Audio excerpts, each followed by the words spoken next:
بالله من الشيطان الرجيم بسم الله الرحمن الرحيم السلام عليكم ورحمة الله وبركاته بسم الله الرحمن الرحيم الحمد لله رب العالمين وصلى الله على سيدنا محمد وعلى آله وصحبه أجمعين سبحانك لا علم لنا إلا ما علمتنا إنك أنت العليم الحكيم أما بعد نويت التعلم والتعليم والتذكر والتذكير والنفع والانتفاع والإفادة والاستفادة والحث على التمسك بكتاب الله وسنة رسوله والدعاء إلى الهدى والدلالة على الخير ابتغاء وجه الله ومرضاته وقربه وثوابه سبحانه وتعالى. قال المصنف رحمه الله تعالى نفعنا الله بعلومه وبعلوم مشايخنا في الدارين آمين. الوضوء لغة اسم لغسل بعض الأعضاء وشرعا اسم لغسل أعضاء مخصوصة بنية مخصوصة. Baiklah, pada pertemuan kali ini kita akan melanjutkan pembahasan kita dalam permasalahan fikih yang mana kita menggunakan kitab Al-Yaqutun Nafis fi Madhhab Ibn Idris yang dikarang oleh Habib Ahmad bin Umar Asy-Syatri. Sebelumnya kita telah membahas panjang lebar mengenai alat-alat atau biasa disebut dengan wasailut thaharah dan perantara-perantara ya atau disebut dengan wasailut thaharah, dan pada kesempatan kali ini kita akan mulai masuk ke pembahasan maqasidut thaharah atau bentuk-bentuk dari thaharah tersebut. Sebagaimana yang telah kita ketahui bahwasanya thaharah itu ada 4 bentuk ya. Yang pertama ada wudu, yang kedua ada mandi, yang ketiga ada tayamum, dan yang keempat ada izalatun najasah.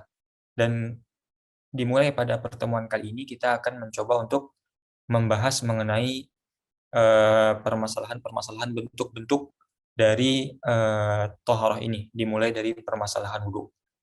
Ya. Dalam permasalahan wudu ini kita akan membahas setidaknya ada 7 poin utama. Yang pertama yaitu haqiqatuhu ya. Haqiqatuhu atau definisi dari wudu itu. Jadi kita akan mulai dari mengenal wudu terlebih dahulu, apa yang dimaksud dengan wudu ya, apa bedanya wudu dengan basuhan-basuhan lain pada tubuh ya, apakah punya hubungan dan lain sebagainya. Lalu yang kedua kita akan membahas mujibuhu ya, mujibul wudu. Apa sih yang mewajibkan kita untuk berwudu ya? Apakah ada sesuatu hal yang mewajibkan kita sehingga kita harus melakukan wudu, harus mengambil wudu, dan apakah hal itu? Nanti kita akan bahas di pembahasan ini. Lalu yang ketiga ada furuduhu ya. Apa saja fardu-fardu atau apa saja rukun-rukun ya.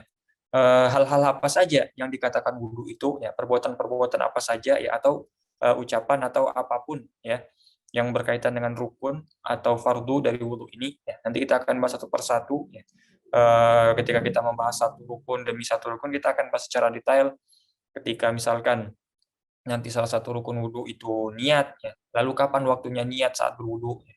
Ketika membasuh muka kapan, atau dari mana sampai mana yang disebut dengan muka yang harus kena air itu dari mana sampai mana, itu pun dengan anggota-anggota wudu yang lain dan lain sebagainya. Nanti kita akan bahas di pembahasan mengenai furudul wudu ya, furuduhu. Yang keempat adalah syurutuhu ya, syarat-syarat wudu ya. Apa saja syarat-syarat yang harus terpenuhi ketika kita berwudu ya. Artinya ada beberapa hal yang harus kita penuhi terlebih dahulu sebelum kita melaksanakan rukun-rukun atau fardu-fardu wudu ya. Nanti banyak hal yang akan kita bahas di sini ya. Dan ini mungkin nanti banyak orang yang dalam tanda kutip sering lalai, sering lupa atau sering melakukan kesalahan dalam masalah ini, dalam syarat-syarat wudu ya, karena mungkin jarang dibahas sehingga jarang diperhatikan.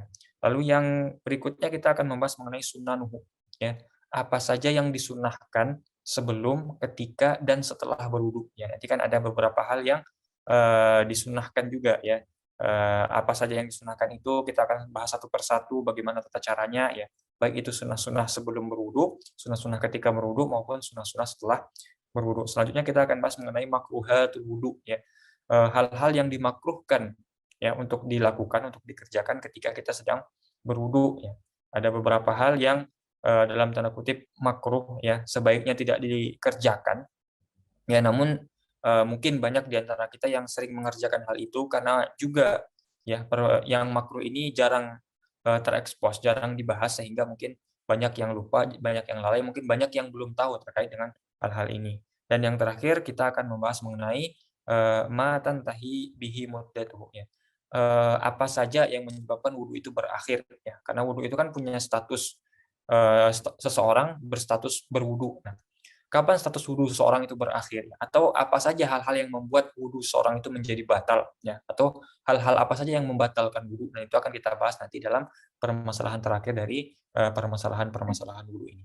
Oke, kita masuk ke permasalahan yang pertama, yaitu hakikatuhu, ya, hakikatul wudhu. Ya. Apa sih definisi atau hakikat dari wudhu itu?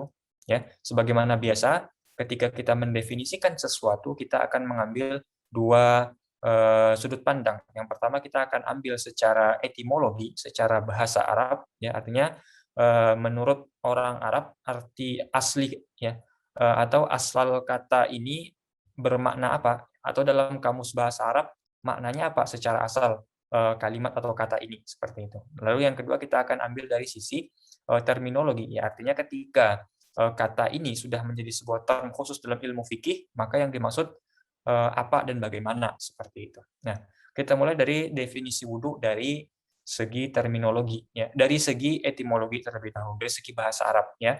Sekali lagi, yang dimaksudkan dengan definisi wudhu secara bahasa Arab, artinya ketika lafaz wudhu ini disebutkan secara mutlak, ya, tanpa mengaitkan atau tanpa menjadi term apapun dalam ilmu apapun, maka apa yang dimaksudkan, apa yang dipahami oleh orang Arab, ya, atau apa yang terdapat dalam kamus bahasa Arab, seperti itu.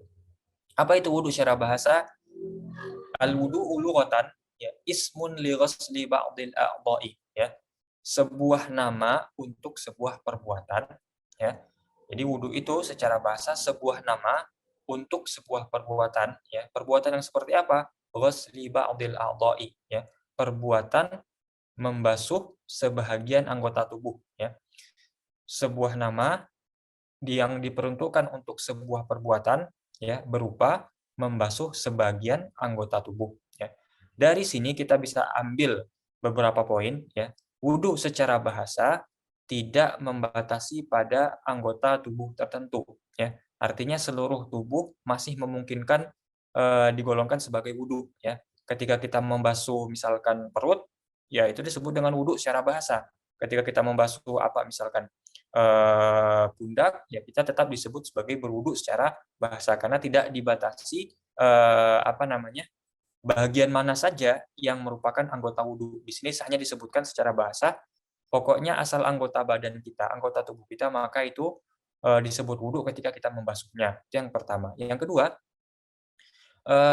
baik itu diiringi dengan niat maupun tidak diiringi dengan niat tetap disebut dengan wudu secara bahasa. Artinya ketika kita berniat membasuh muka ya karena memang niat wudu, maka itu tetap disebut wudu ya sebagaimana namanya wudu ya. Tetapi ketika kita tidak berniat pun ya secara bahasa tetap dianggap sebagai wudu asal membasuh anggota tubuh ya. Jadi rambu-rambu atau intinya dari wudu secara bahasa ini adalah ketika kita membasuh anggota tubuh kita, ya anggota tubuh kita yang mana saja, anggota badan kita yang mana saja, ya entah kita iringi dengan niat ataupun tidak, itu tidak menjadi sebuah persoalan seperti itu. Ya, itu definisi wudu dari segi bahasa, dari segi etimologi, ya. Jadi sifatnya lebih umum, ya, karena mencakup seluruh anggota tubuh, ya, yang mana saja itu, ya, dan mencakup apakah kita melakukan basuhan anggota tubuh atau anggota badan tersebut dengan diiringi niat ataupun tidak diiringi niat tetap disebut dengan wudu secara etimologi, secara bahasa. Lalu kita akan bandingkan ya, apa sih wudu itu secara terminologi atau secara term ya setelah menjadi term khusus dalam ilmu fikih ya ketika kita menyebutkan istilah wudu dalam ilmu fikih ya.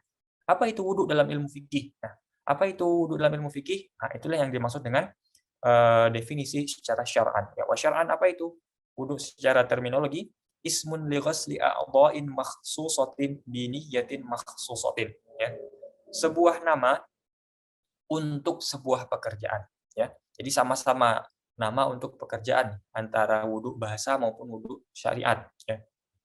Tetapi apa perbedaannya? Ya, wudu syariat itu perbuatannya berupa apa? Ya, berupa ghasli a'dha'in makhsusatin ya. membasuh anggota badan atau anggota tubuh tertentu. Nah, ya, ini sudah membedakan antara definisi secara lughatan dengan syar'an, ya.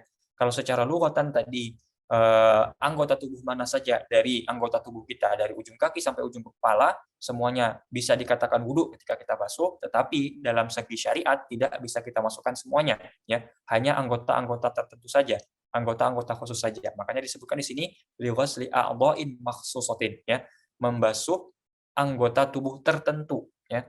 Apa saja itu tentu sudah kita ketahui semua, ya, yaitu muka, ya, lalu tangan, lalu kepala atau rambut, ya, lalu ada kaki seperti itu. Nah, ketika kita basuh 4 anggota tubuh ini baru disebut dengan wudu. Nah, ketika kita basuh selain dari 4 anggota ini maka tidak disebut dengan wudu, meskipun secara bahasa tetap dikatakan sebagai wudu. Lalu kait berikutnya biniyatin makhsusatin, ya, mesti diiringi dengan niat, ya. Kalau seandainya tidak ada niat, maka bukan disebut dengan wudu secara syariat, meskipun yang dibasuh itu anggota wudu juga, ya. Jadi misalkan ada seseorang, ya, membasuh muka, lalu dia membasuh tangan kanan, kiri, lalu membasuh kepalanya, dia mengusap kepalanya, lalu membasuh kakinya, ya. Tapi dia tidak iringi dengan niat, maka tetap tidak dianggap sebagai wudu, meskipun tata caranya, artinya yang dia lakukan itu seperti yang dilakukan oleh orang yang berwudu. Ya, kenapa? Karena dia tidak iringi dengan yang namanya niat. Ya. Jadi dua hal inilah yang membedakan antara wudu secara bahasa dengan wudu secara istilah. Ya, secara bahasa tidak ada batasan anggota tubuh yang mana, artinya semua anggota tubuh termasuk dalam ya, istilah wudu secara bahasa. Ya, tetapi secara syariat yang dimaksudkan dengan wudu hanya ketika membasuh anggota tertentu, yaitu muka, tangan, kepala dan kaki seperti itu. Nah, lalu yang kedua, ketika basuhan kita kepada anggota tubuh kita ini, baik diiringi atau tidak diiringi dengan wudu, itu tidak menjadi persoalan dalam wudu secara bahasa. Artinya mau diiringi dengan niat disebut dengan wudu juga, tetapi tidak diiringi dengan niat pun juga disebut dengan wudu. Berbeda dengan wudu secara syariat. Ya, wudu dikatakan wudu secara syariat apabila membasuh dengan niat juga. Tanpa ada niat maka tidak disebut dengan wudu seperti itu. Nah, itulah yang dimaksud dengan wudu. Ya, jadi kita fokus ke definisi secara syariatnya saja. Ya, setelah kita dapatkan definisi wudu, ya, setelah menjadi term dalam ilmu fikih, maka yang kita masukkan adalah apa itu wudu? Ya, sekumpulan perbuatan, ya, sekumpulan pekerjaan, ya, yang mana pekerjaan tersebut berupa membasuh anggota tubuh tertentu, ya, apa saja itu? Muka, tangan, kepala, dan kaki, ya, biniyatin makhsusatin, diiringi dengan niat tertentu, diiringi dengan niat khusus seperti itu. Nah, itulah yang akan kita bahas tata caranya berikut ini nanti. Ya, kita akan bahas mengenai apa itu wudu secara apa namanya kaifiyahnya, bagaimana cara-caranya, ya, batasannya di mana, syaratnya bagaimana dan lain sebagainya. Yang penting kita sudah memahami terlebih dahulu apa itu yang disebut dengan wudu. Lalu berikutnya kita akan membahas mengenai mujibul wudu. Ya, mujibul wudu. Apa saja yang mewajibkan wudu, ya. Apakah wudu itu hukumnya wajib, ya. Kalau seandainya wudu itu hukumnya wajib, apa yang mewajibkannya, gitu, ya. Apa yang membuatnya menjadi wajib, ya. Ini bukan dalam artian dalilnya apa, ya. Dalam artian seperti ini, ketika kita dalam keadaan, ya, malam hari ini setelah sholat Isya misalkan, ya, wudu kita batal barusan setelah kita melaksanakan sholat Isya. Apakah kita wajib wudu lagi, ya? Saat ini, ya, kan tidak, ya. Kenapa? Karena tidak ada yang membuat kita mewajibkan wudu, ya, kecuali kalau mungkin tadi setelah maghrib wudu kita batal, ya, lalu kita belum sempat sholat Isya tadi, kita akan sholat Isya setelah ini, ya. Nah, apakah dia wajib wudu? Ya wajib, ya. Apa yang mewajibkan dia wudu? Karena dia ingin melaksanakan sholat Isya tadi, maka itu yang disebut dengan mujibul wudu, ya. Apa yang membuat seseorang itu harus berwudu, ya. Apa saja yang membuat seseorang itu wajib baginya berwudu, seperti itu. Nah, kita akan bahas secara panjang lebar di sini. Nah, biasanya kalau kita temukan dalam beberapa kitab, ya, pada umumnya, ya, ketika dibahas mengenai mujibul wudu, ya, apa yang mewajibkan seseorang itu sehingga dia harus berwudu, ya, apa yang mewajibkan wudu itu biasanya akan tertulis atau akan disebutkan yang mewajibkan adalah al-hadas, ya, keberadaan hadas kecil pada tubuh kita, ya, keberadaan hadas pada tubuh, ya, artinya ketika seseorang berhadas maka dia wajib wudu seperti itu. Nah, namun kalau kita teliti, ya, kalau kita lihat apa namanya lebih jauh, ya, apakah hanya ketika seseorang itu berhadas saja lantas dia wajib wudu? Ya, nyatanya tidak. Ya. Toh Misalkan ya di antara kita yang sudah melaksanakan sholat Isya saat ini, ya, apakah saat ini kita masih dalam keadaan berwudu? Ya, mungkin sebagian kita anggaplah, kita tidak lagi berwudu saat ini, ya mungkin ada memang benar-benar tidak dalam keadaan berwudu di antara kita saat ini. Nah, apakah kita wajib melaksanakan wudu saat ini? Ya. Apakah kita wajib melaksanakan wudu saat ini? Ya. Tidak. Lah, katanya kalau seseorang berhadas harus berwudu. Nah, tadi kan kita berhadas, kenapa kita tidak berwudu saat ini? Ya. Oke lah, kan tidak perlu apa namanya? Tidak perlu buru-buru juga ya, tidak perlu cepat-cepat juga ya. Nah, pertanyaannya bukan masalah cepat-cepat atau tidak cepat-cepat. Artinya tuh segera berwudu ketika kita berhadas atau tidak segera berwudu ketika berhadas, tapi masalahnya apakah dengan hanya ketika berhadas kita sudah punya kewajiban untuk wudu? Ya, tentu tidak ya. Misalkan seorang perempuan ya, setelah sholat Isya tadi dia batal wudunya ya. Lalu dia nanti jam 12 malam haid ya. Selama setidaknya 7 hari lah seperti itu ya. Dia tidak melaksanakan sholat sampai 15 hari paling maksimal ya. Dia tidak melaksanakan sholat. Artinya dalam 15 hari ke depan apakah dia punya kewajiban wudu? Ya, tidak. Nah, tapi kan dia tadi berhadas ya. Mungkin dia tadi ke kamar mandi ya atau buang angin segala macam sehingga dia berhadas. Nah, tetapi dalam 15 hari ke depan apakah dia wajib berwudu? Ya, tidak wajib berwudu ya. Apa yang mewajibkan dia wudu? Nah, jadi hadas saja belum tentu mewajibkan seseorang untuk berwudu ya. Meskipun memang harus salah satu syaratnya atau salah satu yang mewajibkannya memang benar berhadas, tetapi tidak hanya hadas ya. Artinya tidak cukup dengan hanya sebatas ketika seseorang berhadas kecil maka dia wajib berwudu ya. Ada hal lain yang menyebabkan dia harus berwudu ya. Apa itu? Ya, ketika dia ingin melakukan sesuatu yang bergantung kepada perbuatan tersebut, melakukan wudu terlebih dahulu. Ya, contohnya seperti ini. Ketika mungkin tadi kita setelah sholat maghrib belum sempat sholat isya, lalu batal wudu kita, ya. Setelah majelis ini, ya, ada mungkin beberapa dari kita yang belum sholat tadi ingin sholat isya. Nah, dia berhadas, ya. Dengan hadasnya tadi apakah dia sudah wajib berwudu? Ya, belum, ya, belum. Hadas memang tetap merupakan bagian yang mewajibkan wudu, tapi belum wajib saat itu, ya, belum sempurna. Ya. Tetapi ketika orang yang ingin sholat isya, yang belum sholat isya tadi ingin melaksanakan sholat isya, nah, ketika itulah dia baru wajib berwudu. Ya, artinya yang mewajibkan wudu adalah al-hadas ma'a, ya, keberadaan hadas dan keinginan untuk melaksanakan perbuatan yang bergantung kepada wudu. Artinya tanpa wudu kan kita nggak bisa sholat isya tadi kan, seperti itu ceritanya. Makanya ketika kita ingin sholat isya ya kita wajib wudu jadinya. Ya, ya. Ketika kita ingin misalnya membaca Quran setelah ini, tetapi kita tidak punya wudu, ya, atau ketika kita ingin memegang mushaf, ya, ketika ingin memegang mushaf, ya, bukan membaca Quran saja, tapi sambil memegang mushaf, tetapi wudu kita batal saat ini. Nah, kita ingin memegang mushaf dan membaca Al-Quran, apakah kita harus wudu? Ya harus wudu, karena kan la yamassu illal mutahharun, tidak boleh disentuh mushaf itu kecuali oleh orang yang suci. Maka kita harus berwudu dulu untuk memegang mushaf. Nah, ketika timbul keinginan untuk baca Quran atau ketika keinginan untuk melakukan sesuatu yang harus wudu dulu, baru ketika itu wajib wudu ya bersamaan dengan adanya hadas gitu. Ya. Jadi kalau kita bilang berarti hadas ini juga bukan yang mewajibkan juga tidak juga. Toh ketika kita misalkan masih punya wudu dan kita ingin sholat isya misalkan, ya kita masih punya wudu dari sholat maghrib tadi dan kita ingin sholat isya, ya apakah dengan keinginan kita untuk melaksanakan sholat isya kita wajib wudu? Tidak juga. Toh kita kan masih punya wudu, kita langsung sholat isya juga bisa. Nah, hadas saja juga tidak bisa. Ya, ketika kita berhadas saja, apakah kita langsung wajib wudu? Tidak juga. Kalau kita tidak ingin melaksanakan sesuatu yang tidak mewajibkan wudu, maka kita tidak wajib juga wudunya, seperti itu. Nah, makanya yang mewajibkan wudu harus terpenuhi dua hal. Yang pertama, keberadaan hadas pada diri kita. Artinya ketika kita berhadas, ya berhadas kecil, nanti kita akan bahas ya apa saja yang membuat kita berhadas kecil atau apa saja yang membuat kita untuk mewajibkan kita untuk berwudu, ya apa saja yang membatalkan wudu, ya nanti kita akan bahas di pembahasan itu. Ya. Yang kedua, harus ada juga keinginan atau maksud untuk melaksanakan suatu perbuatan, ya perbuatan yang bergantung kepada perbuatan tersebut, amalan wudu ya, harus bergantung kepada wudu. Tanpa wudu kita nggak bisa melaksanakan pekerjaan ini, sementara kita berhadas. Maka ketika kita ingin melaksanakan pekerjaan itu, secara otomatis kita menjadi wajib untuk berwudu. Ketika terpenuhi dua hal ini, barulah kita dianggap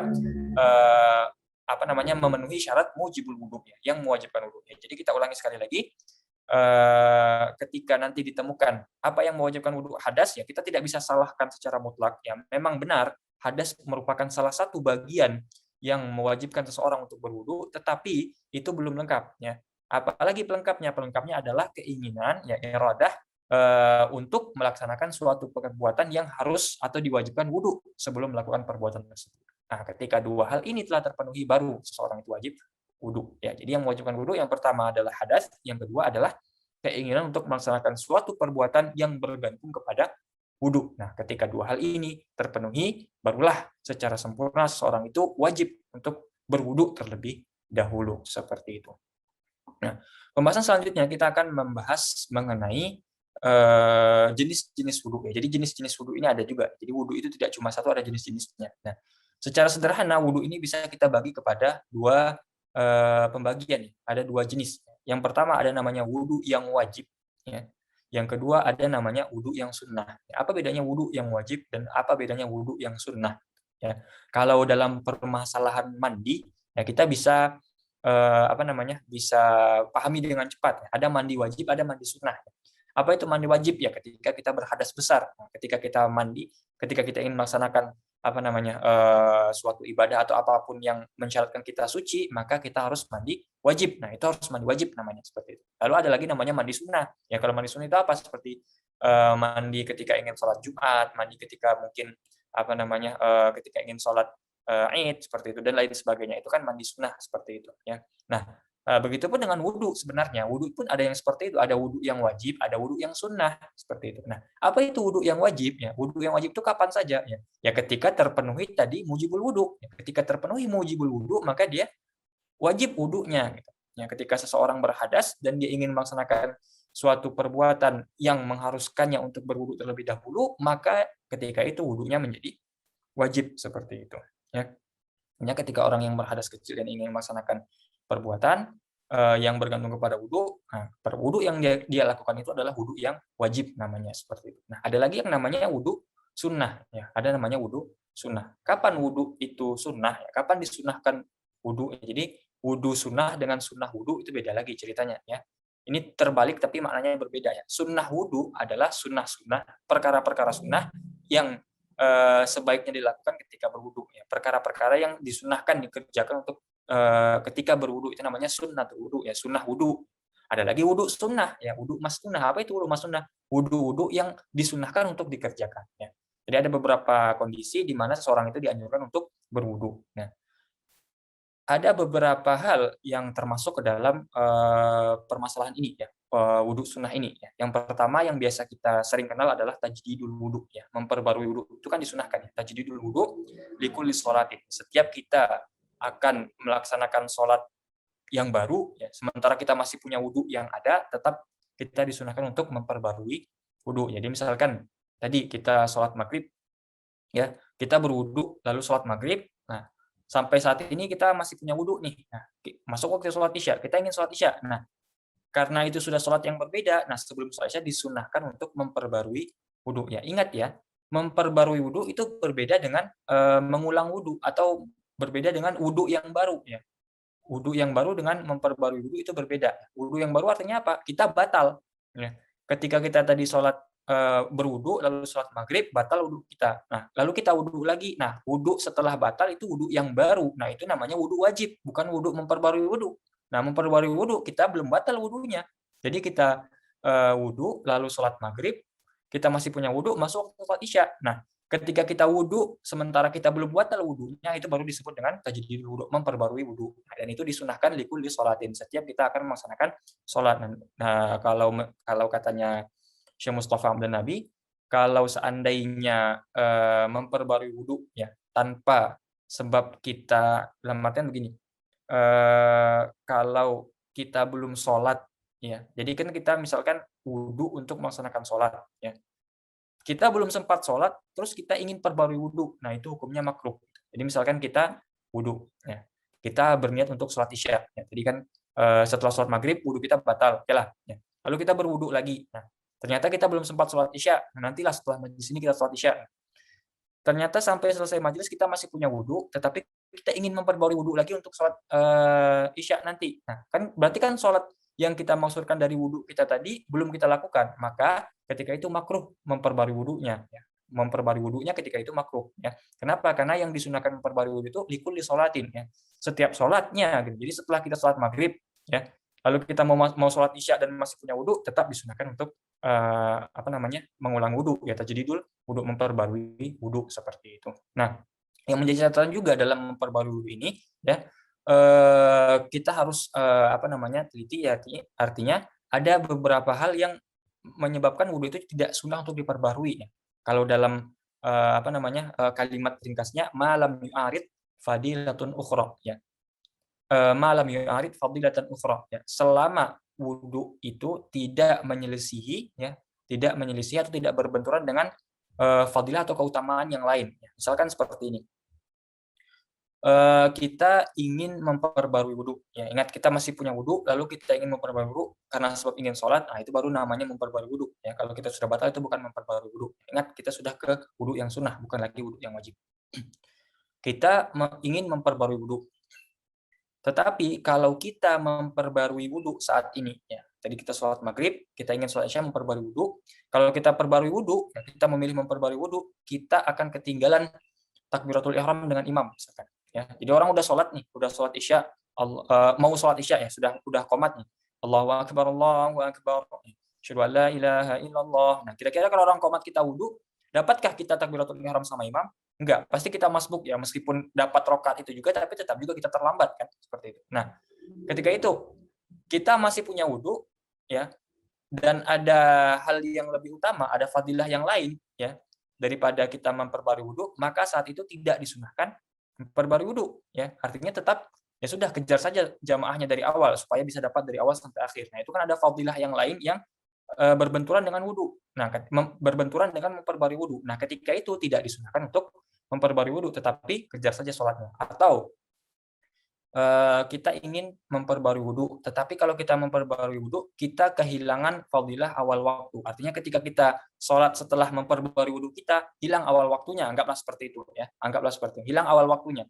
Nah, ketika itu tidak dianjurkan memperbarui wudhu, ya kecuali kalau wudhu kita batal, itu lain persoalan, ya. Kalau kita wudhu masih ada dan kita ingin memperbarui wudhu, sementara kalau kita berwudhu dapat membuat kita tidak mendapatkan fadilah sholat di awal waktu, maka ketika itu tidak dianjurkan untuk berwudu, tetapi sholat saja langsung untuk mendapatkan fadilah sholat di awal waktu. Makanya yang menjadi rambu-rambu kita, yang menjadi tanda-tandanya disunahkan tajdidul wudu itu malam yu'arid fadilatan ukhra. Selagi ya memperbarui wudu itu tidak bertentangan, tidak berbenturan, tidak menyelisihi fadilah atau keutamaan ibadah yang lain. Ketika berbenturan memilih antara tajdidul wudu atau ibadah yang atau fadilah yang lain, maka fadilah yang lain kita kejar dulu dibandingkan tajdidul wudu, seperti itu. Nah, itu yang harus menjadi catatan.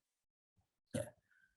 Lalu ada mandi sunnah yang berikutnya, yang nomor 2 berarti. Tadi mandi sunnah yang pertama, bukan mandi sunnah, wudu sunnah. Yang pertama tadi ada tajdidul wudu, yaitu wudu yang diperbarui, ya, karena ingin melaksanakan sholat yang lain, ya, itu disunahkan. Yang kedua ada lagi al wudu qabla al ghusli, ya, wudu yang dilaksanakan atau dikerjakan sebelum mandi. Ya. Nanti kan kalau kita membahas bab mandi, di antara sunnah-sunnah mandi itu adalah berwudu terlebih dahulu, ya. Disunahkan berwudu terlebih dahulu, ya. Nanti akan ada beberapa riwayat, ya. Jadi wudu itu sebelumnya atau sesudahnya atau bagaimana, ya. Kita tidak bahas itu saat ini. Nanti kita akan bahas di bab pembahasan mengenai mandi, ya. Tetapi kita ambil saja salah satunya, yaitu wudu yang dilakukan sebelum mandi itu hukumnya sunnah, ya. Artinya disunahkan dulu sebelum melaksanakan mandi itu melaksanakan wudu seperti itu. Ya, jadi kita sebelum mandi wajib kita dianjurkan untuk wudu terlebih dahulu seperti itu. Nah, itu yang disebut dengan mandi sunnah yang kedua. Wudu sunnah yang kedua. Wudu sunnah yang ketiga adalah inda iradatil junubi aklan au nauman, ya. Ketika seseorang yang junub yang ingin makan atau ingin tidur, ya. Misalkan ada seseorang yang berhadas besar, ya. Berarti dia wajib mandi, ya. Dia junub dan dia wajib mandi.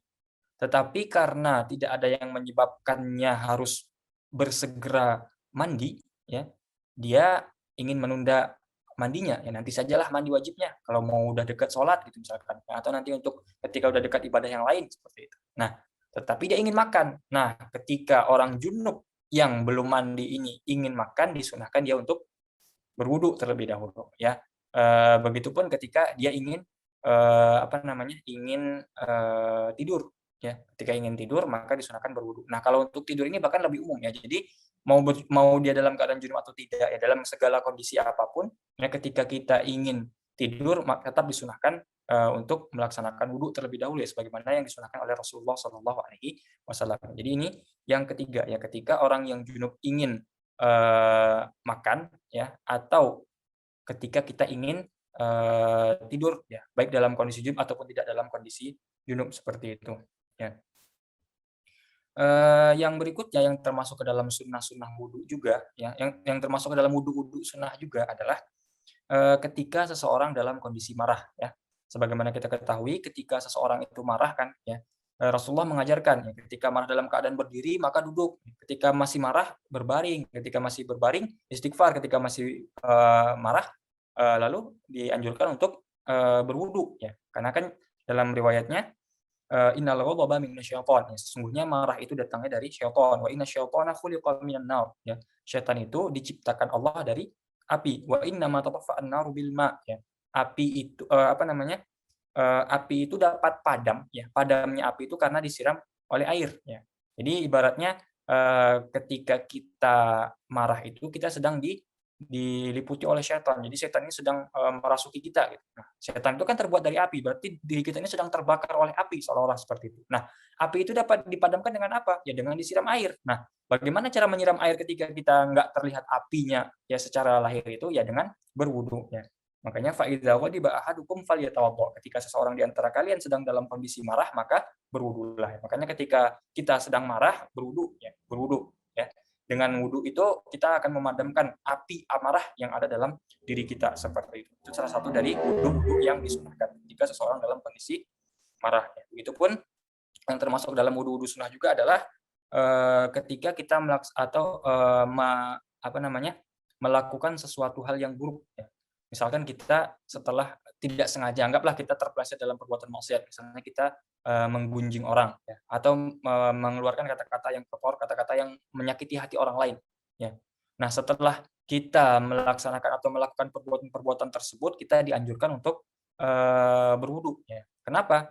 Tujuannya untuk mengurangi dosa dari maksiat yang kita lakukan tersebut, ya seperti itu. Ya. Lalu ada juga yang disunahkan untuk berwudu, ya, yang wudu yang disunahkan itu adalah ketika kita menyentuh atau memegang mayat. Jadi kalau misalnya kita sedang dalam keadaan ingin memandikan mayat, setelah kita selesai memandikan mayat, kita dianjurkan atau disunahkan untuk berwudu seperti itu ya. Sebagaimana Rasulullah SAW bersabda, "Man ghassala mayyitan falyaghtasil," ya. Siapa yang yang memandikan mayat, maka dia hendaklah untuk mandi mandi ya. Wa man hamilahu falyatawaddo. Yang membawa ya, dalam artian yang menyentuh mayat itu maka hendaklah dia berwudu seperti itu ya. Jadi ketika kita menyentuh atau memegang atau bahkan membawa mayat, disunahkan setelah itu untuk berwudu seperti itu. Nah, lalu yang terakhir mungkin yang bisa kita masukkan dalam pembahasan wudu yang disunahkan adalah ketika kita ingin membaca Al-Qur'an ya, atau ingin membaca hadis ya, atau ingin membaca pelajaran atau kita ingin belajar, ya itu kan hal-hal baik yang disunahkan untuk berwudu sebelumnya. Ingat yang saya sebutkan adalah membaca Al-Qur'an. Jadi disunahkan berwudu untuk membaca Al-Qur'an. Kalau memegang mushaf maka wajib berwudu ya. Jadi kalau kita dalam keadaan berhadas, kita ingin memegang mushaf tidak boleh, tapi baca Al-Qur'an boleh ya. Kalau kita membaca Al-Qur'an dalam keadaan berhadas, maka itu boleh ya, berhadas kecil ya. Ketika kita berhadas kecil ingin membaca Al-Qur'an boleh, tapi menyentuh mushaf tidak boleh ya. Kalau kita ingin menyentuh mushaf, maka kita wajib berwudu sunnah, wudu kalau kita ingin membaca mushaf seperti itu, membaca Al-Qur'an. Jadi seperti itu ya. Bedakan antara membaca Al-Qur'an dengan menyentuh mushaf ya. Jadi orang banyak, apa hukumnya membaca Al-Qur'an dalam keadaan tidak berwudu? Boleh boleh ya, tapi yang dimaksudkan apa? Lalu nanti akhirnya dia menyerempet kemana-mana. Yang dibolehkan itu membaca, yang dia pahami ya sambil megang mushaf ya, karena kan membaca sambil megang mushaf. Nah, itu kan sebuah pemahaman yang keliru. Makanya kita luruskan di sini, yang disunahkan untuk berwudu itu adalah ketika kita ingin membaca Al-Qur'an ya. Kalau kita ingin menyentuh mushaf, ingin membawa mushaf, ingin memegang mushaf, maka itu tidak sunnah, tapi wajib berwudu kalau kita berhadas, ya. Jadi, menyentuh mushaf itu harus berwudu, ya. Kalau membaca boleh berwudu, boleh tidak, ya, silakan, ya, seperti itu. Jadi perlu diperhatikan ya, begitupun, permasalahan-permasalahan lainnya. Yang kita sebutkan adalah membacanya, ya. Yang terutama yang sering salah dipahami orang itu adalah ketika menyentuh mushaf ini, seolah-olah menyentuh mushaf itu hukumnya sama seperti membaca Al-Qur'an, hukumnya berbeda, ya. Sebagaimana yang telah tadi kita sampaikan panjang lebar seperti itu, ya.